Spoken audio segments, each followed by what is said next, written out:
Good morning, dear student. We are going to start our chapter. This is your chapter, Mount Kite, for class 5. We have done already 4 chapters. Okay, let's start our chapter 5, Mount Kite. Pronunciation आपका दिया हुआ है, आप देख सकते हैं. Maui. This is your pronunciation. MAUI. Okay, this is your word and this one is your pronunciation. MAOWE. Maui. Okay, this is the name of the little boy. तो इसे किसने लिखा है सबसे पहले हम जान जाए, क्योंकि we have already done this chapter 3 times in our online classes. Okay, so today I will explain only Hindi summarization for this chapter. Okay, let's start.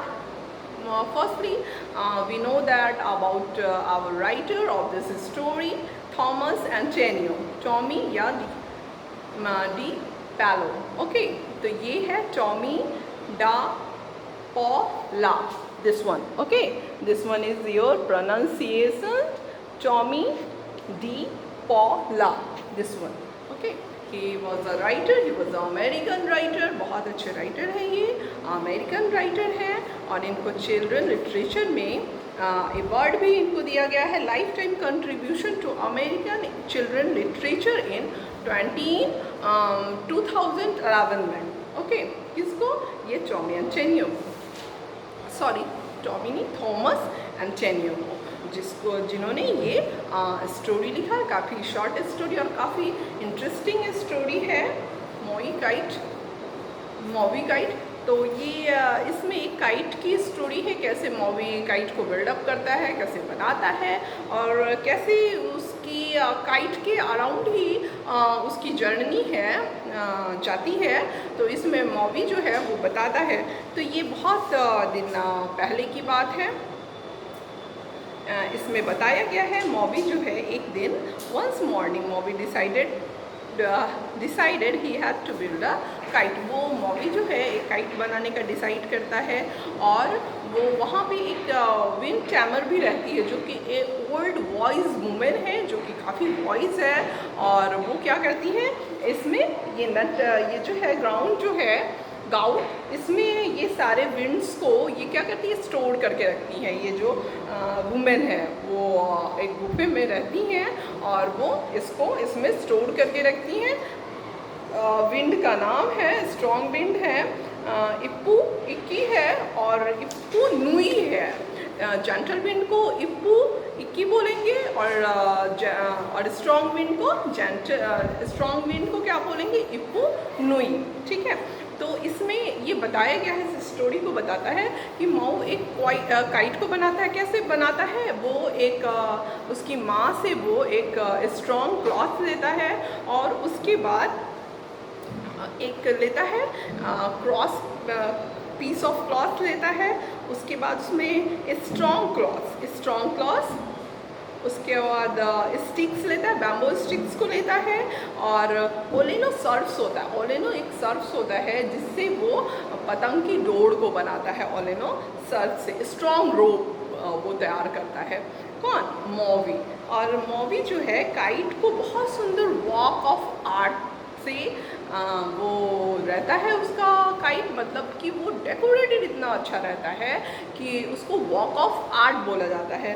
और इसमें बताया गया है कि सारे लोग जो है वो काइट को पहली बार वो काइट को बनाता है तो फिर वो जाता है किसके पास, यही जो विंड टेमर है, कीपर ऑफ द विंड्स के पास जाता है और कहता है उससे इसमें लिखा है, देखिए, approach the cave of the winds they could see the keeper of the winds sitting by the entrance. और वो कहाँ बैठी रहती है, एकदम गुफा के पास में ही बैठी रहती है और उनसे वो कहता है कि आप ना क्या करो, मुझे विंड दो.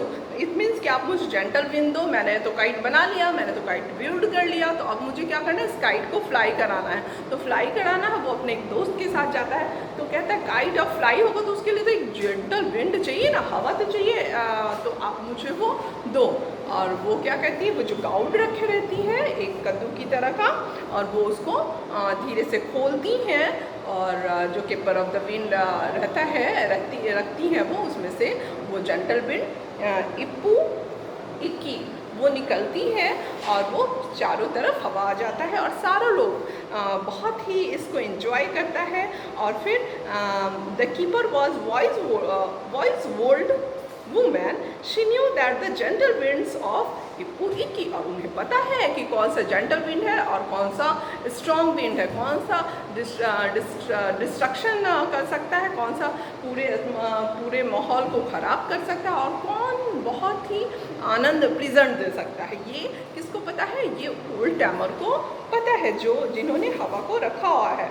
ठीक है, और वो रिटर्न हो जाती है। फिर वो देखे और फिर सारे लोग मिल जाते हैं उसका काइट। हर के लिए सरप्राइज्ड होता है, हर कोई सरप्राइज्ड होता है मूवी की काइट को देख के। और फिर एक सॉन्ग गाते हैं वो लोग, जब वो फ्लाई कराता है स्काई में वो काइट को, तो कहता है oh winds of wind, oh of Hilo wind from the ground of the everlasting winds come from Ippu Ikki, O winds of wind hill come gentle come meekly।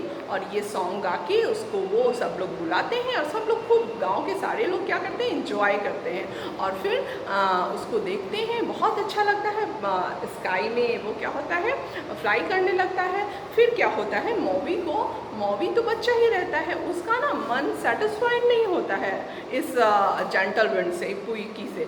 और फिर वो जाता है किसके पास, अपने फ्रेंड्स के पास जाता है और कहता है कि चलो मैं उसी विंड चैमर के पास जाऊंगा, वो जो ओल्ड विमेन है उसके पास मैं जाऊंगा और मैं उनसे क्या कहूँगा कि मुझे स्ट्रॉन्ग विंड चाहिए, मुझे और तेज हवा चाहिए। तो छोटा सा बच्चा और जिद्दी भी थोड़ा रहता है, उसका बिहेव थोड़ा अच्छा नहीं होता उस टाइम, तो वो जाके रिजिड हो जाता है एकदम और कहता है, चिल्लाता है वहाँ से, oh keeper of the winds bring out Ipu Nui, और कहता है कि आप इप्पू नुई को बाहर निकालो, मुझे अब जेंटल विंड की ज़रूरत नहीं है। और वो जाके मिसबिहेव करता है उस ओल्ड लेडी के साथ जो कि विंड को स्टोर करके रखी रहती है, और उसको बोलता है कि मुझे स्ट्रॉन्ग विंड चाहिए और स्ट्रॉन्ग विंड मुझे अभी चाहिए, अभी आप दो। और फिर उसमें से क्या निकालता है, इप्पू नुई को वो कहती है कि उससे तो क्या होगा, पूरा स्ट्रॉन्ग आ जाएगा, उससे में तुम्हारा पतंग थोड़ी ना उड़ पाएगा, उसमें जेंटल विंड में ही तुम्हारा पतंग उड़ेगा। लेकिन वो मौवी और उसका फ्रेंड क्यों मान नहीं जाए, वो तो चिल्ला रहा है और मिसबिहेव कर रहा है। तो फिर क्या करती है, वो बेचारी खोल देती है, और जब वो खोलती है, but I am a strong wind as strong the 4 great winds said movie and he began to chant. और वो क्या करता है, फिर वो जब उसको खोलता है उस विंड को, किस विंड को, जो स्ट्रॉन्ग विंड है उसको, इप्पू नुई को खोलता है। और इप्पू नुई को खोलने के बाद वो क्या होता है कि फिर वो लोग गाना गाते हैं, ओ 4 great winds mighty as the gods, winds for the ground of the everlasting winds come for Ippu Nui, strong winds करके वो पूरा यहाँ जो सॉन्ग है वो करके वो सॉन्ग गाता है। और फिर वो उसमें से वो निकलती है, वो जो हवा होती है वो निकलती है। फिर क्या होता है कि पूरे जगह रोअर, मतलब एकदम स्ट्रॉन्ग जो है दहाड़ने लगता है, रोअर करने लगता है, और पूरा जगह क्या होता है आपका, जैसा कि इसमें देखा है आपने, पूरे जगह तबाही हो जाती है और इतना स्ट्रॉन्ग रहता है कि उसका पतंग जो है उस स्नैच्ड हो जाता है। इट मीन्स कि लगता है कि उसके हाथ से वो अपने दोस्त को दिया रहता है मूवी, और वो स्नैच्ड होके वो पहाड़ी के उस पार, समुद्र के उस पार उसका पतंग जो है वो उड़ जाता है, चला जाता है, उससे छूट जाता है उसके हाथों से। और फिर वो क्या करता है कि उस स्ट्रॉन्ग विंड के कारण उसका पतंग ख़राब हो जाता है और उसकी पतंग उधर चली जाती है रॉन्ग डायरेक्शन में, और वो अब उसके हाथ भी नहीं आती है। और फिर तब उसको इस बात का रियलाइजेशन होता है, किसको, मूवी को रियलाइजेशन होता है कि नहीं, मैंने जो है ये अच्छा नहीं किया। और वो जो वुमेन समझा रही थी मुझे कि आप मत लो स्ट्रॉन्ग विंड को, इप्पू नुई को मत लो, तो ठीक था, मेरे लिए इप्पू इक्की ही अच्छी थी मेरे पतंग के लिए। और गांव वाले भी बहुत वरीड हो जाते हैं, सारे का छत वो जो वो जो सेड रहता है वो सारे लोगों का सेड उड़ जाता है, सारे लोग परेशान हो जाते हैं। तो जिसके कारण इसको मोबी को सब लोग बोलने लगता है, जिसके कारण उसको बहुत रिग्रेट फील होता है और फिर से वो खुद को सुधारने की कोशिश करता है और फिर वो अच्छा बच्चा बन जाता है। और अब उसके अंदर एक क्वालिटी डेवलप हो जाती है, वो विंड को पहचानने लगता है कि अगर दक्षिण की तरफ से विंड आएगी तो आज ये होगा, और सारे लोगों को दक्षिण और पूरब की तरफ से आएगी तो ये, पश्चिम की तरफ से आएगी तो ये, उत्तर की तरफ से आएगी तो ये सारे विंड्स को वो क्या करता है, पतंग से अपने वो रीड करना शुरू करता है। अब वो जिद्दी नहीं है, अब वो जाता नहीं है कहने कि आप मुझे हवा दो, और वो अपने नेचुरल वे में हवा जो है बहती है। और लेकिन मोबी का एक टेक्निक डेवलप हो जाता है कि वो बहुत कंसंट्रेशन के साथ पतंग को उड़ाता है, और जिसके माध्यम से वो जज करना शुरू कर देता है कि हवा जो है वो हमारे लिए कितनी बेनिफिशियल है और या फिर आज बेनिफिशियल नहीं है। और वो उससे लोग अब पूछने लगते हैं कि आज मैं मछली, और वो बताता है, मछुआरों को बताता है कि आज मछली मारने मत जाओ, तूफान आने वाला है। वो अब वो हवा को, विंड को क्या करता है, मोबी जज करने लगता है, और उसी के अकॉर्डिंगली सारे गांव वाले जो है कपड़ा सुखाना, धोबी लोग अपना वॉशरमैन जो होते हैं वो कपड़ा धोना सुखाना ये सारा काम शुरू करते हैं, और जिसकी वजह से मोबी को वेदर ऑफ द टीचर का रिवॉर्ड दिया जाता है अपने विलेजेस के द्वारा, और वो काफ़ी अच्छा बच्चा बन जाता है। यही आपकी स्टोरी है मोबी काइट्स से उसने क्या सीखा। और देखिए people now start calling him teacher of the weather.